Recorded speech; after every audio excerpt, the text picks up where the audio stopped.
हाँ भाई, अपन कल पढ़ रहे थे जनरल एंट्रीज।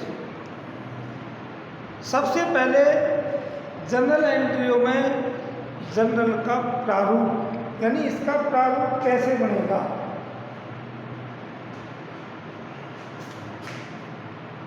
प्रारूप देखिए, ये इसका प्रारूप है।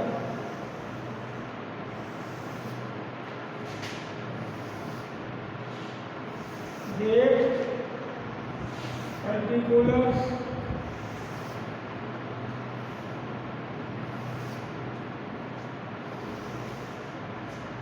ये यहां सबसे पहले आता है जनरल ऑफ सीरीज, यानी जिस फर्म को हम जनरल बना रहे हैं उसका नाम आएगा।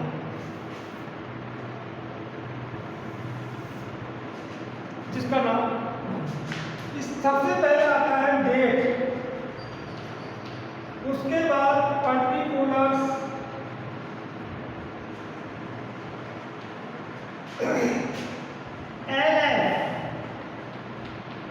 ये दो कॉलम अमाउंट का, डेबिट और क्रेडिट। ये डेट जिस दिन ट्रांजैक्शन हुआ है, यानी लेन देन की तिथि लिखी जाएगी। ये क्रम से होनी चाहिए। क्रम से का मतलब होता है कि जैसे मान लो 1 तारीख को हुआ, 1 तारीख के बाद 2 तारीख की एंट्री आएगी, फिर 3 की, फिर 4 की, यानी इस क्रम में होना चाहिए। इसमें बीच में एंट्री जैसे 4 की कर ली, फिर 2 की कर ली, फिर 5 की कर ली, ऐसे नहीं होता। इसमें क्रम से डेट लिखी जाएगी। पहला ट्रांजैक्शन किस तिथि को हुआ, दूसरा ट्रांजैक्शन कब हुआ, तीसरा कब हुआ, इस क्रम से। पर्टिकुलर में अपन विवरण लिखते हैं कि किस वस्तु का लेन देन हुआ, किस मद का लेन देन हुआ, उसका विवरण लिखेंगे। तीसरा होता है लेजर फॉरवर्ड, यानी हम जनरल एंट्री बनाते हैं उसके बाद लेजर बनाएंगे इन्हीं जनरलों से। ये जो जनरल एंट्री होगी वो लेजर में जाती है, खातों में जाती है, अलग अलग इंडिविजुअल खातों में, तो उसके नंबर पृष्ठ संख्या लिखी जाती है। इस जनरल को अपन किस पृष्ठ पर ले गए हैं, 8 पर, 15 पर, 20 पर, 25 पर, जो भी पृष्ठ हो वो लिखा जाएगा। उसके बाद आता है डेबिट का अमाउंट और नीचे आता है क्रेडिट का अमाउंट। अब जैसे मान लो आप 2019 की एंट्री करते हैं, 2019 मान लो तिथि है जनवरी 1, ऐसे लिखी जाएगी। पहले सन लिखा जाएगा, फिर मंथ लिखा जाएगा, उसके बाद डेट लिखी जाएगी। अब जैसे मान लो आपने माल खरीदा, तो अपन एंट्री करेंगे कैश अकाउंट डेबिट टू से माल बेचा, कितने का, 10,000। तो देखो कैश के आगे 10,000, सेल्स के आगे, ये डेबिट है, ये क्रेडिट है। तो डेबिट का अमाउंट डेबिट में, क्रेडिट का अमाउंट क्रेडिट। उसके बाद आता है नरेशन। नरेशन का मतलब होता है विवरण, कि जिस चीज की हम एंट्री करें उसका विवरण। ये क्या है, माल बेचा, तो यहां लिखेंगे गुड्स सोल्ड, गुड्स सोल्ड यानी माल बेचा, इसकी एंट्री है नरेशन। और उसके बाद एक लाइन है, ये 1 नंबर की एंट्री होती है, यानी इसका 1 मार्क मिलता है। इस 1 मार्क में कैसे मिलता है, 1/4 इसका मिलेगा, 1/4 इसका मिलेगा, 1/4 4 इसका मिलेगा, 1/4 इस अमाउंट का मिलेगा। आपने नरेशन नहीं लिखा, 1 नंबर का क्वेश्चन है, तो इसमें आपको 3/4 अंक मिलेंगे। आपको 1 में से 1 अंक नहीं मिलेगा। कितना मिलेगा? 3/4 यानी 3 हिस्सा, 30 का हिस्सा मिलेगा। पूरा क्या है? 1 नंबर मिलेगा। इसी तरह आप अगली एंट्री मान लो जनवरी 5 को है, जनवरी 5 को किराया चुकाया, rent account to debit to cash 2000 रुपये चुकाया, 2000 डेबिट में 2000 रेंट चुकाया, इसकी अंग्रेजी होगी रेंट पेड, यानी ये इसका प्रारूप है। इसी प्रकार तीसरी एंट्री, चौथी एंट्री, पांचवी एंट्री, जितनी भी एंट्री होंगी वो लगातार होती रहेगी। अपन प्रैक्टिस करने के बाद जब अपनी प्रैक्टिस हो जाएगी जनरल एंट्री होगी, उसके बाद अपन इस प्रारूप में जनरल एंट्री करेंगे। लेकिन अभी आपको प्रारूप में जनरल एंट्री करने की आवश्यकता नहीं है। उसके कारण यह है कि आप जब तक ये जनरल एंट्री नहीं सीखेंगे तो लिखोगे क्या।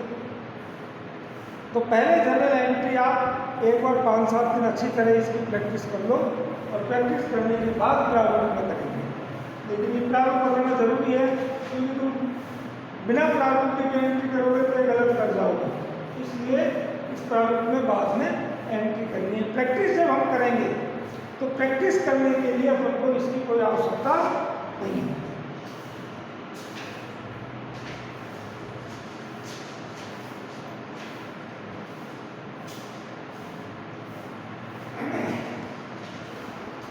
चलो आगे।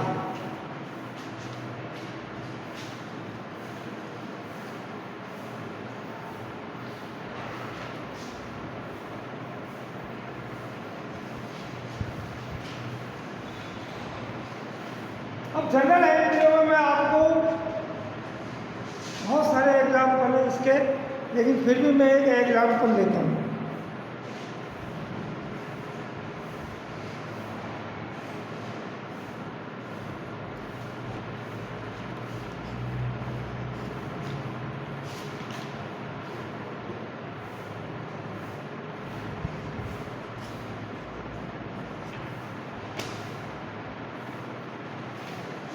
समझ लो नंबर 1, राकेश ने 50,000 रुपये लगाकर व्यापार प्रारंभ किया।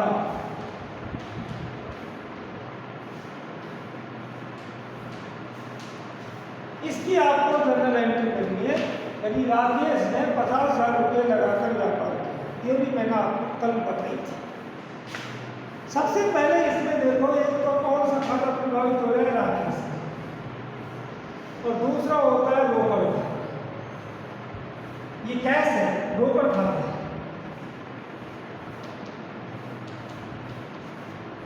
राकेश का खाता कौन सा है? व्यक्तिगत खाता। रोकड़ खाता कैसा है? वस्तुगत खाता।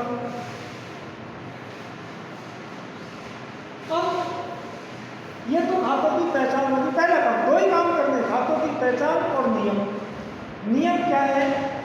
व्यक्तिगत खाते का नियम क्या है? जो व्यक्ति प्राप्त करता है उसको डेबिट करते हैं, और जो व्यक्ति देता है उसको क्रेडिट करते हैं। राकेश व्यवसाय के लिए दे रहा है या ले रहा है? व्यवसाय के लिए दे रहा है, यानी राकेश देने वाला है।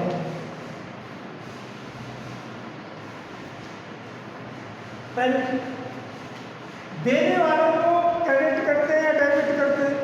जो व्यक्ति देता है, पाने वाले को डेबिट, तो देने वाले को क्या करते हैं? क्रेडिट।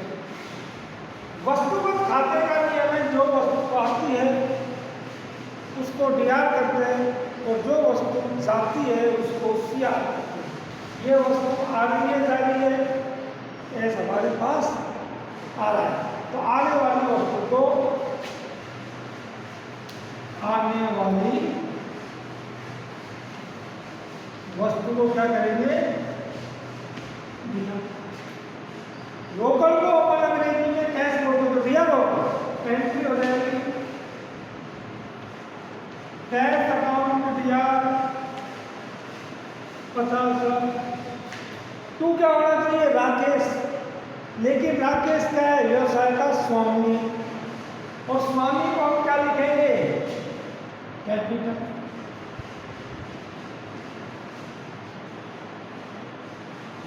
और यह 50,000। इसका नरेशन होगा start business with cash. Start business with cash, यानी कैश से बिजनेस स्टार्ट किया, ये इसका नरेशन हो जाएगा। ये पहली है। ऐसे सभी एंट्री इस प्रकार होंगी, लेकिन मैं तुमको 10-5 एंट्री बता देता हूँ। दूसरी मान लो एक एंट्री होती है, ये इसका आंसर ध्यान रखना, ये आंसर नहीं है, ये केवल हम प्रैक्टिस के लिए बनाए हैं, समझने के लिए।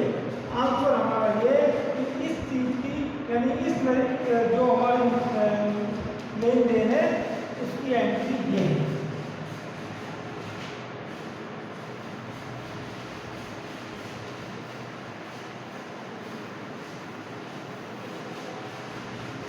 दूसरी एंट्री है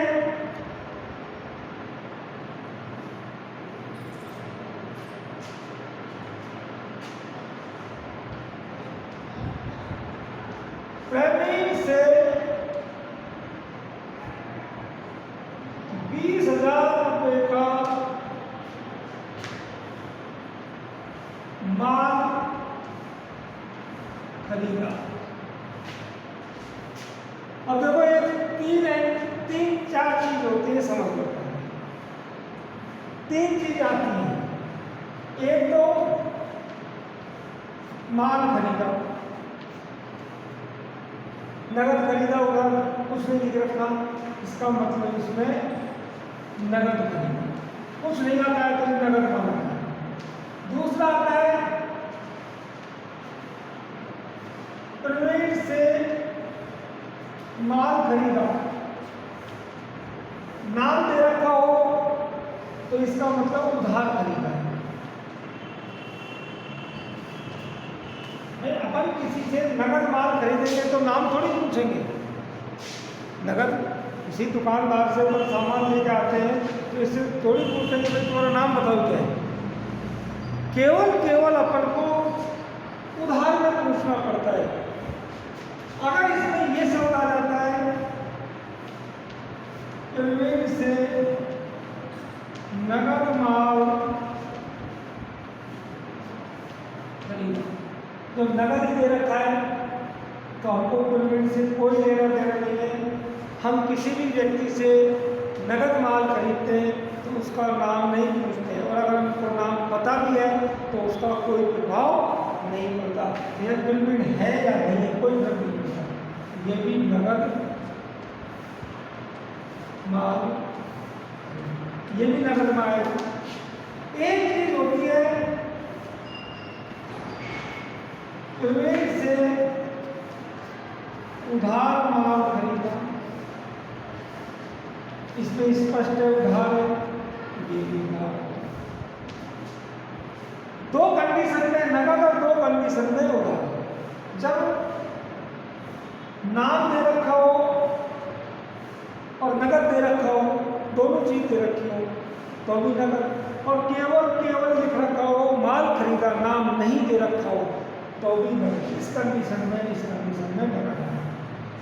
जब नाम दे रखा हो तो भी उधार, और नाम दे रखा है आगे लिख रखा है उधार खरीदा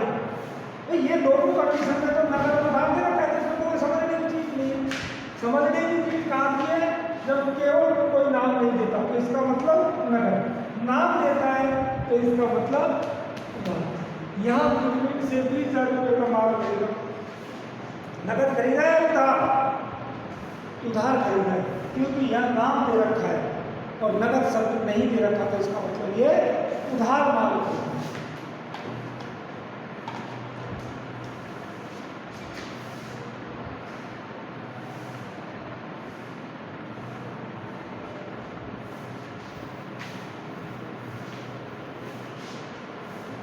अब इसमें पहला खाता कौन सा प्रभावित हुआ है? पेमेंट का। और दूसरा खाता है माल। पेमेंट का खाता कैसा है? पेमेंट व्यक्तिगत है, और माल भी कौन सा है? वस्तु होती है, वस्तुगत खाता। व्यक्तिगत खाता पेमेंट से, पेमेंट देने वाला है, लेने वाला? पेमेंट देने वाला है, ये देने वाला। और देने वाले को क्या करते हैं? क्रेडिट। वस्तु आ रही है या जा रही है? आ रही है, क्यों खरीद रहे? आने वाली वस्तु। आने वाले को क्या करते हैं?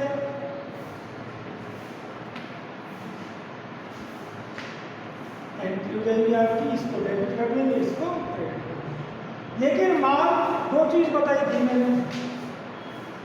माल को यदि खरीदते हैं, क्या लिखा जाएगा? परचेज। और यदि माल को बेचा जाता है तो क्या लिखा जाएगा? सेल्स। तो यह खरीद लें और एंट्री हो जाएगी परचेज अकाउंट में दिया 20,000। तो किससे खरीदा? पेमेंट से। पेमेंट अकाउंट कितना? आपका आंसर क्या है? आपका आंसर ये आंसर नहीं है। ये क्या है? केवल अपन को समझने के लिए समझा, बाद में अपना भी हो जाएगा, बाद में इसकी जरूरत नहीं पड़ेगी, डायरेक्ट एंट्री करेंगे। राइट, आगे चलो, ऐसे बहुत सारे हैं।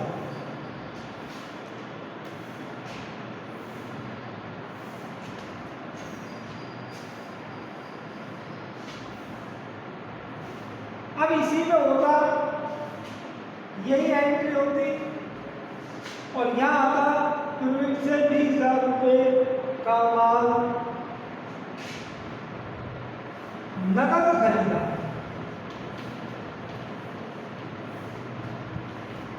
तो यहाँ पेमेंट का कोई मतलब नहीं, ये खाता ही प्रभावित नहीं होता। ये माल होता, नकद होता,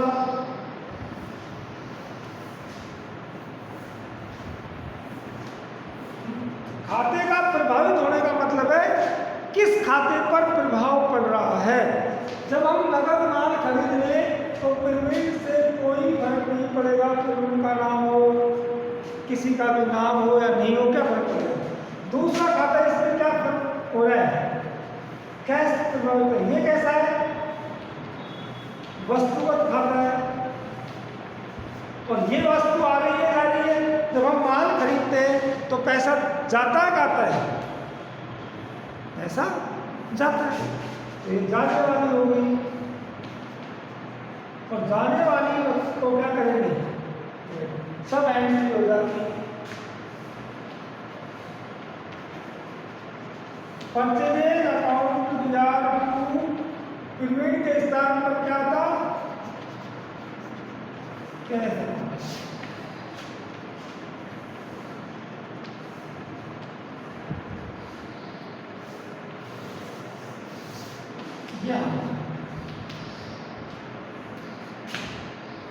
तो ये चीजें आपको ध्यान रखनी है। ये उधार है, नकद है, ये क्या है। अब आगे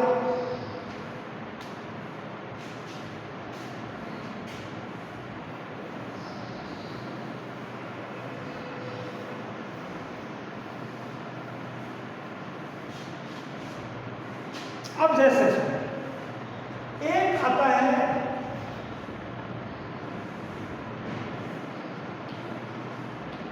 किराया चुकाया, कितना? 2000 रुपये। एक ये चीज आती है। एक अगर मान लो ये आता है वाई को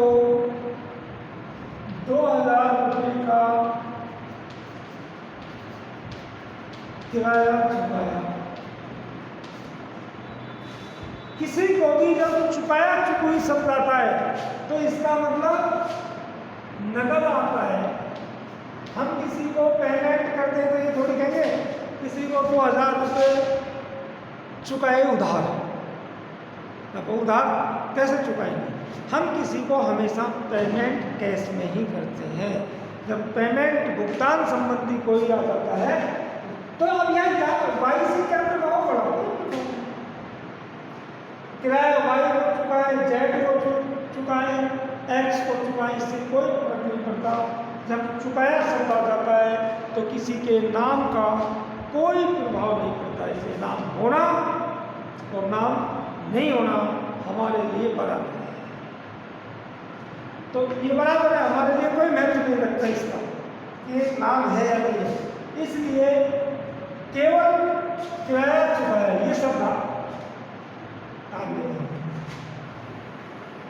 अब इसमें पहला खाता कौन सा प्रभावित हो रहा है? किराया। दूसरा क्या हो रहा है? ऐसा किराया खाता किस प्रवृत्ति का है? बता चुका हूं मैं आपको।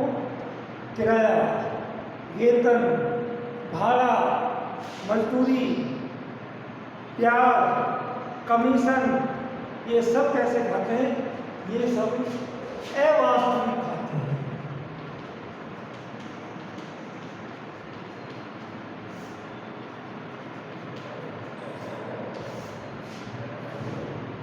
ये लाभ हानि खाते हैं। क्यों? क्योंकि इनका प्रभाव किस पर पड़ता है? लाभ या हानि पर पड़ता है। यदि हम किराया नहीं चुकाते तो हमारा खर्चा नहीं होता, खर्चा नहीं होता तो हमारा क्या होता? लाभ होता। इसलिए लाभ हानि को प्रभावित करते हैं। दूसरा क्या है? रोकड़ खाता। ये कौन सी प्रवृत्ति का है? वस्तुगत खाता। ये वस्तुगत खाता है। किराया चुकाए तो किराया चुकाने से लाभ होगा या हानि होगी? हानि होगी।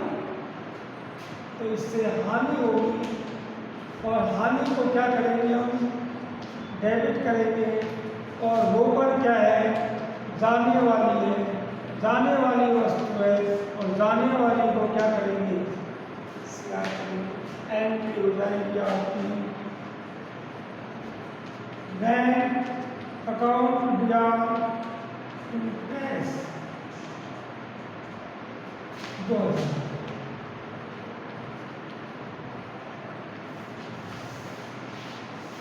या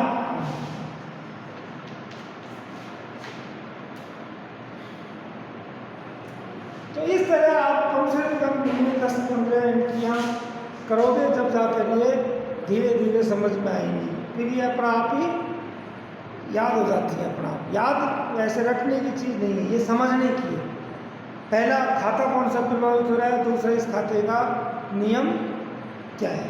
अब आगे चलो, और बहुत सारे बताते रहूँगा मैं। तो 4-5 दिन ये अपन ऐसे ही करते रहेंगे।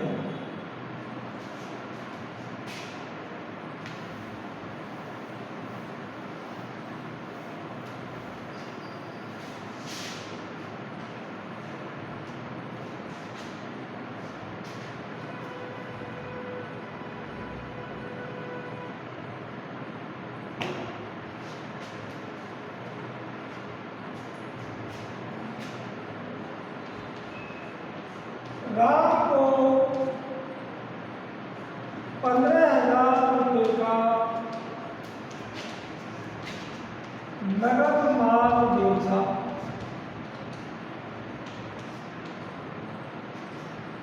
नगद शब्द है तो राम हमारे लिए महत्वहीन हो गया, कोई मतलब नहीं है राम का। हमें राम से कोई फर्क नहीं पड़ेगा। केवल नगद माल। तो इसमें दो खाते कौन कौन सा है, नगद और माल। नगद कौन सा खाता है, वस्तुवत।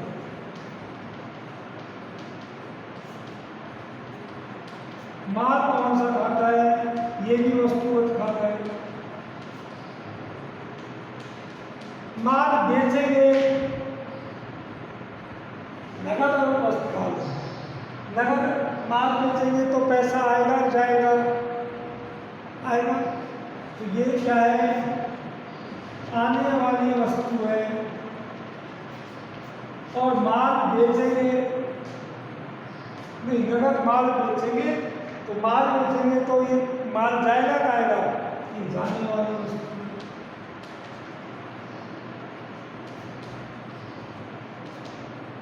आने वाली को क्या करते हैं, दिया।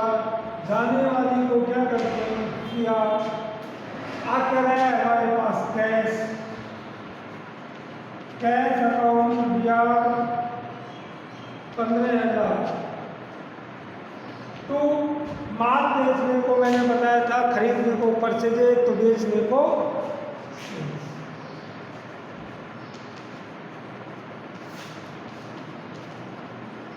दिया।